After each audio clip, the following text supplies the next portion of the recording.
매일 아침 책 읽기로 하루를 시작하는 행복 습관, 미라클 독서입니다. 오늘 함께 읽어볼 책은 운둔의 즐거움, 나를 성장시키는 혼자 웅크리는 시간의 힘, 신기율 지음 웅진 지식하우스에서 펴낸 책입니다. 차례, 프롤로그, 거친 세상의 풍랑을 막아주는 장막 속으로. 1. 혼자 웅크리는 시간의 힘. 2. 일상을 숨쉬듯 가볍게 만드는 기술. 3. 마음의 주인이 되는 생각의 기술. 4. 나쁜 감정을 내보내는 마음의 출구. 에필로그. 자기만의 정원을 가꾸는 운둔자들을 위하여. 차례는 이렇게 되어 있고요. 프롤로그부터 읽어보도록 하겠습니다. 프롤로그. 거친 세상의 풍랑을 막아주는 장막 속으로. 마음 찻집은 따뜻한 차를 마시며 이야기를 나누는 작은 상담소다. 그곳에서 나는 마음이 아픈 사람들의 상처를 위로해주는 마음 치유 상담을 하고 있다. 상담을 하다 보면 자연스럽게 내 이야기를 할 때보다 상대방의 이야기를 들어야 할 때가 많아진다. 이야기를 잘 듣는다는 건 생각보다 어려운 일이다. 그가 전달하고자 하는 절실한 마음은 지그시 새어나오는 그의 말이 아니라 담담한 비언어적 표현으로 드러날 때가 많기 때문이다. 그래서 듣는다는 표현 속에는 그의 무의식적인 몸짓과 눈빛, 감정의 떨림을 알아본다는 통찰의 의미가 나란히 담겨 있다. 얼마 전 마음 찻집을 찾은 그녀 역시 말이 아닌 눈빛으로 더 많은 이야기를 하고 있었다. 사회생활을 하며 다듬어진 세련된 언어들은 자신의 상황을 차분히 설명하고 있었지만 깊은 동굴처럼 공허한 눈빛은 말로는 담지 못할 마음의 고통을 호소하고 있었다. 그녀의 고통은 원하지 않는 이별에서 시작되었다. 누구나 그렇듯 이별은 내가 원하는 순간에 이루어지지 않는다. 돌이켜보면 나에게는 어린 시절의 연애가 그랬다. 내가 준비되어 있으면 그녀가 준비되어 있지 않았고, 그녀가 준비되어 있으면 내가 준비되어 있지 않았다. 조금 더 나이가 들었을 때는 꿈이 그랬다. 이루고 싶은 꿈은 쉽게 나를 떠났고, 떠나고 싶은 현실은 지독히 나를 놓아주지 않았다. 그렇게 이별은 오랜 시간 상실의 동굴 속에 나를 밀어넣곤 했다. 그녀의 눈에서도 그런 동굴의 어둠이 보였다. 그녀는 일가 원하지 않는 이별을 해야 했다. 이제 곧 40이 되는 그녀에게 유목민처럼 여기저기를 옮겨다니며 이어온 커리어는 상처투성이의 훈장이기도 했다. 하지만 5년 동안 몸담았던 마지막 회사는 훈장의 가치를 알아보지 못하고 단 3개월의 시간만을 주며 그녀를 내보내버렸다. 어느 정도 예상은 했지만 원하지 않는 퇴직이었다. 주어진 3개월 동안 이직을 준비했으나 40이 되어가고 경력이 쌓이니 오히려 갈 곳이 마땅치 않았다. 쉽게 받아주기에는 부담스러운 나이와 연봉이 걸림돌이 되었다. 무엇보다 마지막 회사가 준 상처 탓인지 마음속 깊은 곳에서는 그동안처럼 더는 쫓기듯 내몰리는 삶을 살고 싶지 않다는 생각이 자리했다. 그렇게 퇴직과 함께 찾아온 휴식은 그녀의 삶에서 처음 맛보는 긴 공백의 시간을 만들었다. 그 시간 동안 그녀는 휴식과 새로운 도약에 대한 준비가 아니라 자신의 존재가 점점 사라져가는 불안에 휩싸였다. 그녀는 직장을 잃은 자신이 세상으로부터 고립되지 않을까? 사람들이 나를 이상하게 생각하지 않을까 걱정했다. 무엇을 해야 할지 불안함으로 갈피를 잡지 못하는 그녀는 너무나 고독해 보였다. 상황의 차이는 있지만 우리도 그녀처럼 원하지 않는 이별을 자주 경험하며 살아간다. 이별이라고 해서 사람과의 헤어짐만을 의미하지는 않는다. 스치듯 지나는 사람과의 헤어짐은 물론 지금 내 마음을 휘감고 있는 감정이나 익숙한 상황과의 헤어짐도 모두 이별이라고 할 수 있다. 그리고 모든 이별은 필연적으로 상실로 인한 존재의 고독을 불러일으킨다. 마음치유 상담을 하면서 나는 고독에 대한 이야기를 자주 나누게 된다. 어떻게 하면 외롭지 않을 수 있을까? 수많은 이별 속에서도 고립되지 않고 고독하지 않게 살 수 있을지에 대해 사람들은 자신만의 답을 찾고 싶어 한다. 그런 이야기를 나눠야 할 때면 나는 가끔 투명 망토 이야기를 꺼내곤 한다. 만약 쓰는 순간 사라질 수 있는 투명 망토가 있다면 무엇을 하고 싶으세요? 장난스럽게 질문을 던지면 사람들은 상상의 나래를 펼치며 자신이 하고 싶은 것들에 대해 말하기 시작한다. 몰래 기차나 비행기를 타고 여행을 가고 싶다는 사람도 있고, 원한이 있는 사람을 찾아가 안가품을 하고 싶다는 사람도 있다. 타인의 시선으로부터 자유로워지는 순간, 그동안 채워지지 못한 욕망이 솟구쳐 오르고, 그런 욕망은 대부분 일탈을 향한다. 돈이 있었다면, 힘이 있었다면, 좀 더 자유롭게 하고 싶었던 것들은 투명 망토를 쓸 때 드러나는 나의 또 다른 모습이기도 하다. 선생님은 투명 망토로 뭘 하고 싶으신데요? 상대에게 건넨 질문이 내게 돌아오는 경우도 종종 있다. 만약 투명 망토를 쓰게 된다면 나는 무엇을 할까? 사실 망토를 써도 특별히 하고 싶은 게 없다. 이미 나는 주기적으로 나를 사라지게 하는 은밀한 시간을 보내고 있기 때문이다. 나는 이 특별하고 은밀한 시간을 은둔이라고 부른다. 은둔은 나에게 투명 망토를 쓰는 것처럼 타인의 시선으로부터 자유로워질 수 있는 흥미롭고 재미있는 시간이다. 그 시간이 되면 나는 평소에 하지 못했던 나쁜 짓을 시도하는 부정의 일탈이 아니라 나에게 집중하며 내가 하고 싶었던 일을 하는 몰입의 시간을 만끽한다. 이렇게 스스로에게 몰입하는 동안 잠시나마 세상으로부터 벗어나 나를 회복할 수 있는 힘을 충전한다. 투명 망토를 어디선가 저렴한 가격에 팔고 있다면 사고 싶지 않은 사람이 있을까? 누군가의 시선에서 벗어난 자유로움을 원하지 않는 사람이 있을까? 그런데도 그녀처럼 혼자 남겨진 시간을 두려워하는 것은 혹시 망토를 벗지 못하면 어쩌지? 하는 두려움이 앞서기 때문이다. 투명 망토를 쓰기만 할 뿐 벗지 못한다면 나는 영원히 남의 눈에 보이지 않는 절대 고독 속에 살 수도 있기 때문이다. 하지만 그 망토는 내가 원한다면 언제든지 벗을 수 있는 나의 소유물일 뿐이다.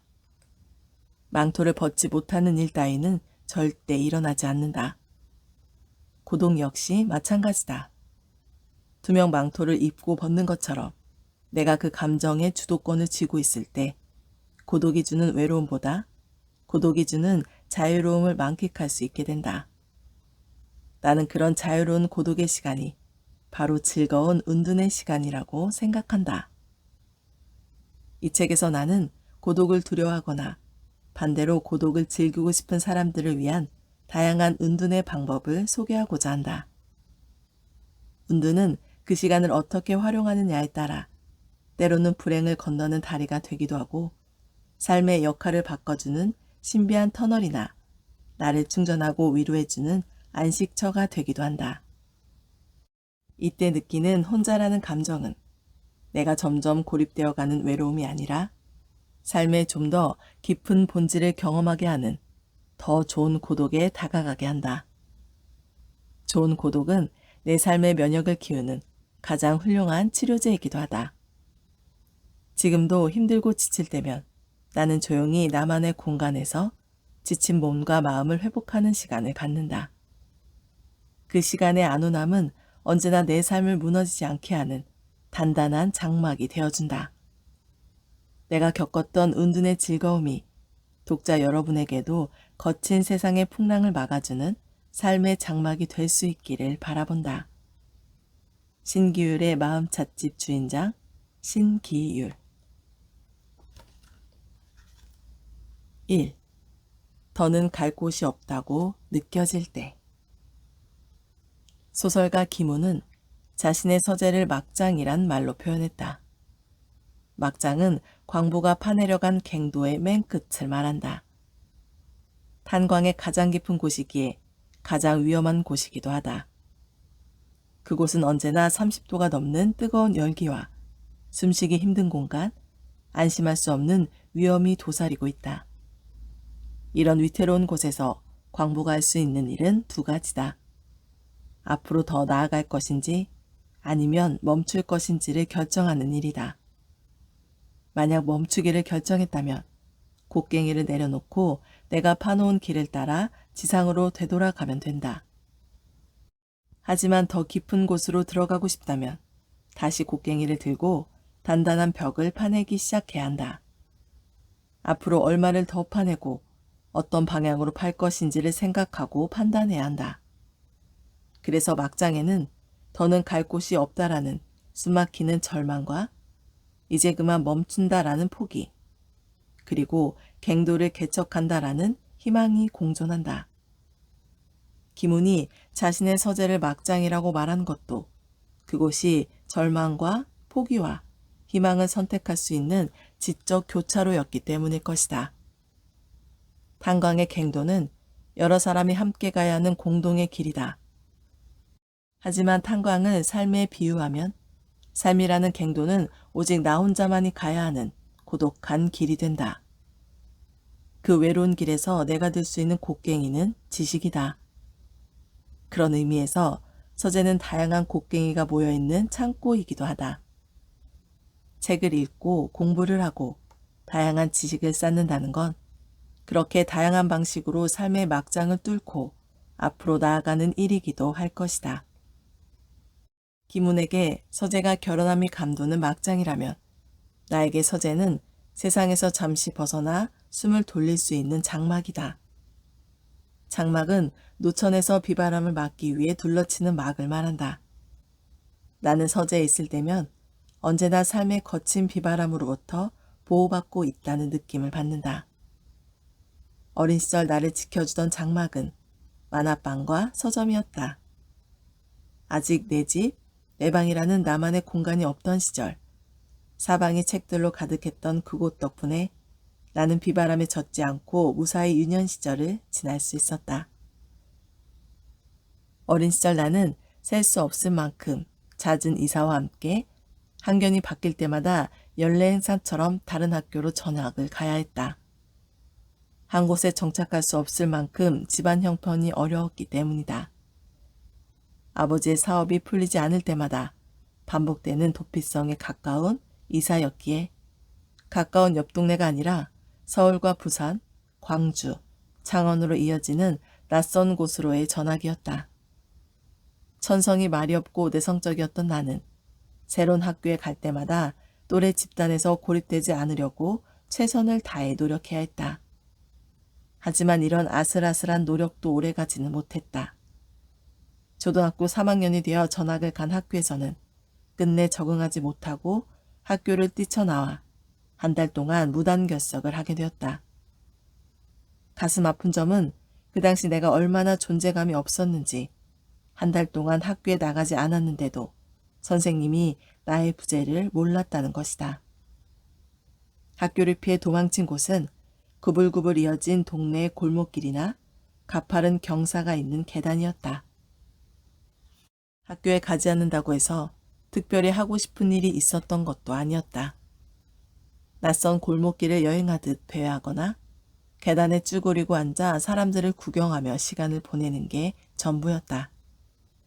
그러다 점심시간이 되면 아무도 없는 집에 들어가 밥을 먹고 저녁 늦게 부모님이 오실 때까지 혼자만의 시간을 보냈다. 지금 생각해보면 학교에 가는 것보다 골목길을 걸으며 강아지나 고양이에게 먹을 걸 던져주고 동네 풍경을 감상하는 게 더 속 편하고 재미있는 일이라고 생각했던 것 같다. 만약 이런 식의 일탈이 자주 반복되었다면 내 삶은 지금쯤 파국으로 끝나 있을지도 모른다. 하지만 다행히 고독한 일탈을 끝낼 수 있는 전환점을 늦지 않게 만날 수 있었다. 그 전환점은 나를 알아보고 다가와준 선생님과의 따뜻한 만남이나 친구의 운명적인 등장이 아니었다. 다름 아닌 그 당시만 해도 유해 공간으로 여겨졌던 만화방과의 만남이었다. 무단결석 중에 처음으로 경험한 만화방은 잠시도 눈을 뗄 수 없는 신기한 것들이 가득한 장소였다. 그렇게 많은 책을 본 건 그때가 처음이었다. 문을 열자마자 코 속으로 훅 들어오던 오래된 종이 냄새나 사방을 둘러싼 알록달록한 만화책 표지들이 지금도 생생하다. 만화방과 만난 첫날부터 나는 재미있는 그림과 흥미진진한 이야기에 빠져들었고 매일같이 만화방에 들러 만화책을 읽었다. 돈이 없는 날에는 책을 고르는 척 뒤척거리며 페이지를 훑어보았고 그것마저 여의치 않으면 표지 그림들을 구경하며 시간을 보냈다. 만화책 속에는 학교에서 친구들과 나누고 싶었던 다정한 이야기들과 행복한 장면들이 넘치게 그려져 있었다. 만화방이 주는 즐거움은 책뿐만이 아니었다. 만화방은 분명 여러 사람이 동시에 사용하는 공동 공간이었지만 자리에 앉아 책을 읽는 순간부터는 주위 사람들을 의식하지 않아도 되는 혼자만의 공간이 되었다. 나는 그 시절 집과 학교에서는 경험할 수 없던 공간의 안식을 만화방에서 느꼈던 것 같다. 만화방은 학교와 집 말고도 세상에는 다양한 안식처가 존재할 수 있음을 알게 해주었다.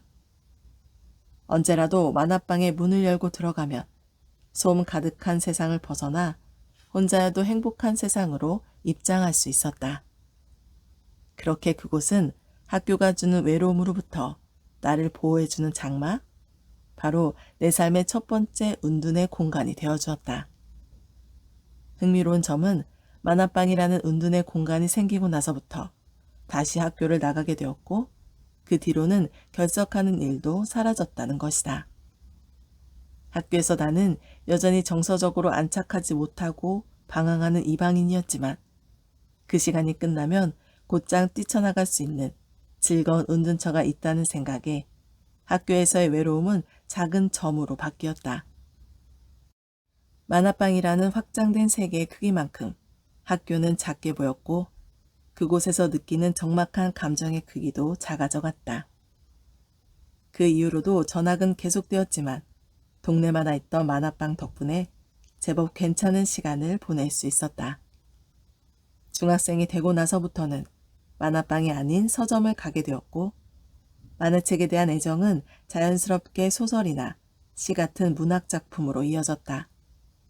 그림이 없는 글만으로 된 책은 문장에 대한 자유로운 이미지를 상상할 수 있게 해줘서 좋았다. 남이 그려놓은 그림이 아닌 내가 만들어낸 상상을 통해 글을 형성한다는 것, 그것 자체로 재미있는 놀이이기도 했다.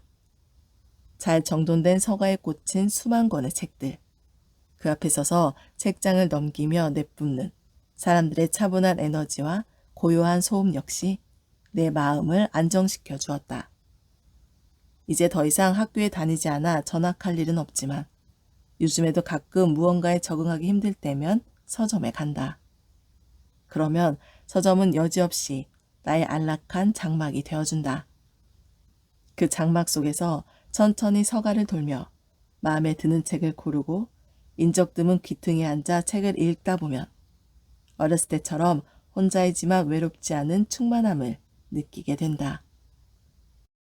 뚜렷한 목적을 가지고 읽는 책은 부담스러울 때가 많다. 하지만 휴식과 위안을 위해 읽는 책은 부담스럽지 않아 좋다. 시험을 치를 필요도 없고 실천을 염두에 두지 않아도 되니 책을 잘 읽어야 한다는 강박감이 들지도 않는다. 풍경을 감상하듯 아름답게 펼쳐진 언어를 즐기며 잔잔히 풍기는 문자 향만을 느끼면 된다. 오래도록 곁에 두고 싶은 책을 만나면 집으로 데리고 와서 마음이 힘든 날 꺼내 책장을 넘겨본다. 글 속에 점점 빠져들수록 번잡한 세상과도 멀어져 간다.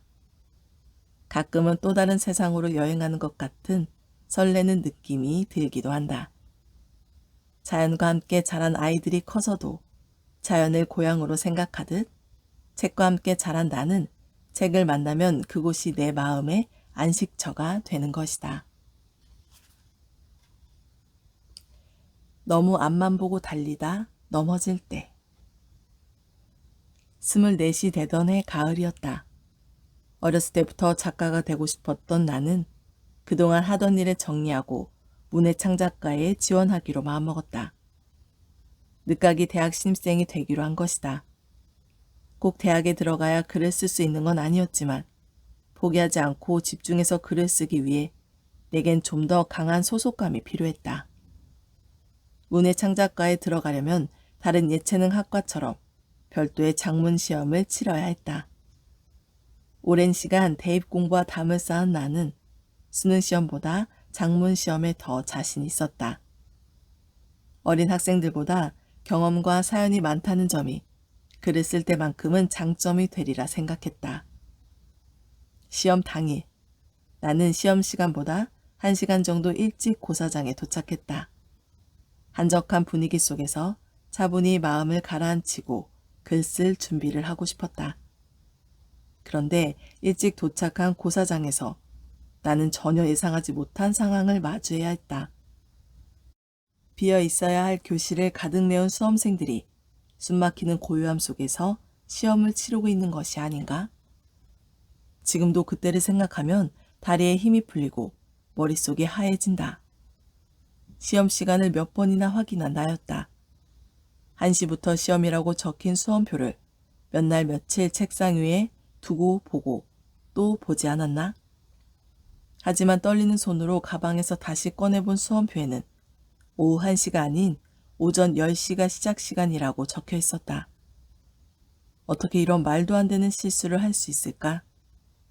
고개를 떨구고 우두커니 서 있는 나는 나의 시험 자격을 두고 감독관들이 실랑이 벌이는 바람에 30분을 더 기다려 2시간 30분 지각생이라는 붉은색으로 사인한 원고지를 받아들고서야 시험장에 들어갈 수 있었다. 시험 시간은 3시간, 남은 시간은 고작 30분이었다. 처음 보는 주제에 대한 에세이를 써 내려가기엔 턱없이 부족한 시간이었다. 이미 내 마음은 절망으로 가득 차 있었고 아무런 생각도 떠오르지 않았다. 결과는 당연히 불합격이었다. 허무하게 시험을 마친 그날, 나는 고사장이 있던 서대문구에서 집이 있던 사당동까지 걷고 또 걸었다. 나에게 화가 나 견딜 수가 없었다. 집에 거의 다다라 인적 없는 골목길에 들어섰을 때 하늘은 벌써 어두워져 있었고 골목길에는 불 켜진 가로등 하나 보이지 않았다. 만신창이가 된 몸과 마음을 이끌고 쓸쓸한 골목길을 걸으니 나 자신이 더욱 처량하게 느껴졌다. 그런데 그때 어두운 밤하늘 위로 크고 밝게 빛나는 무언가가 보였다. 유난히도 큰 보름달이었다. 차마 집에 들어갈 수 없었던 나는 달이 잘 보이는 그늘진 곳에 자리를 잡고 앉아 달이 사라져 보이지 않게 될 때까지 달빛 속에 웅크리고 있었다. 그러고 한참을 흐느껴 울었던 것 같다. 그날 달빛은 깊은 자책에 빠져있던 나를 위로해주는 유일한 온기가 되어주었다. 달에게 아픈 마음을 치유해주는 힘이 있음을 나는 그날 처음으로 알게 되었다. 그날 이후로 나는 저녁이면 밤하늘에 떠있는 달을 자주 찾아보게 되었다. 날이 바뀔 때마다 달은 늘 다른 모습을 하고 있었다.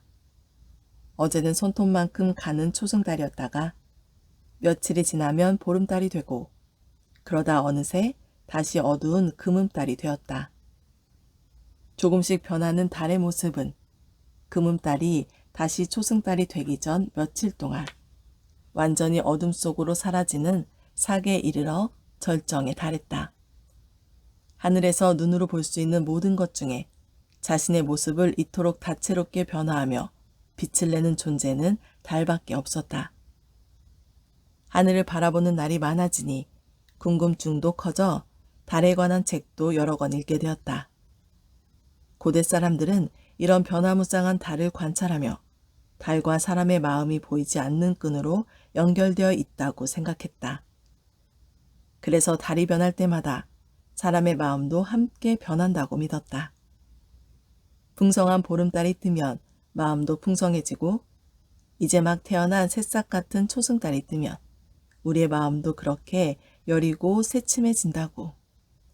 특히 삭이 되어 달이 어둠 속으로 사라질 때가 되면 마음도 함께 어둠 속으로 사라진다고 생각했다.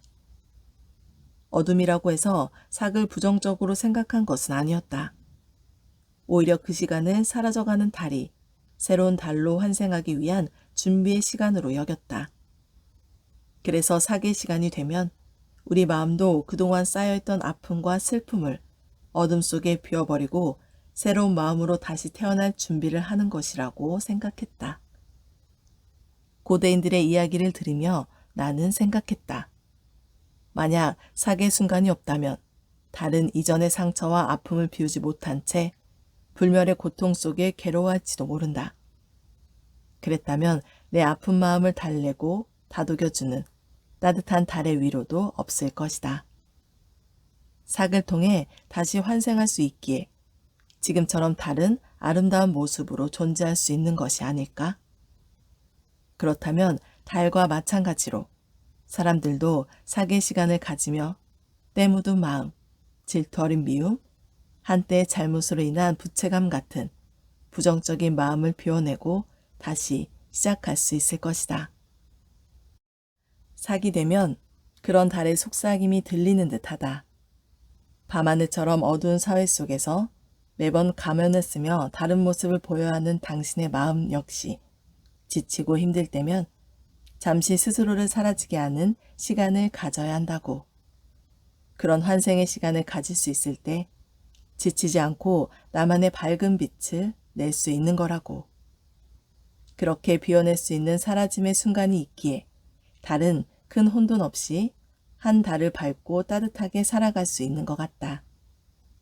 나는 달의 속삭임을 들으며 내 삶에도 필요한 순간마다 삭의 시간을 마련해야겠다고 생각했다. 돌이켜보면 황당한 실수를 했던 입시 시절, 나는 너무 쉬지 않고 앞만 보고 달렸던 것 같다. 지나치게 긴장하고 필요 이상의 고민과 걱정에 몰두했던 것 같다. 24시라는 남들과 다른 출발선, 경제적인 압박과 응원해주는 사람 하나 없는 늦은 도전에 대한 부담감. 그런 무거운 감정들이 모여 내 눈을 멀게 하고 그래서 어이없는 실수를 하게 된 것이 아닐까? 절박한 초조함이 두꺼운 먹구름이 되어 내 마음을 어둡게 만든 것이다. 그 뒤로 나는 생각도 마음도 무리하게 욕심내지 않고 멈추는 삶을 살기 위해 애쓰게 되었다. 나도 모르는 실수를 하는 날이면 더 이상 나를 다그치지 않고 내가 너무 쉬지 않고 달려왔구나. 나를 위로하며 잠시 사라지는 삭의 시간을 갖게 되었다. 그런 시간이 존재했기에 나는 지금껏 넘어지지 않고 나만의 길을 걸어올 수 있었다. 삭의 시간은 달이 내게 선물해준 삶의 깨달음이었고 나는 그 소중한 시간을 운둔이라는 이름으로 부르게 되었다. 삭의 순간이 없었다면 어떨까? 달은 상처와 아픔을 그대로 간직한 채 불멸의 고통 속에 괴로워했을지도 모른다. 오늘 미라클 독서는 여기까지 읽도록 하겠습니다. 오늘도 감사합니다.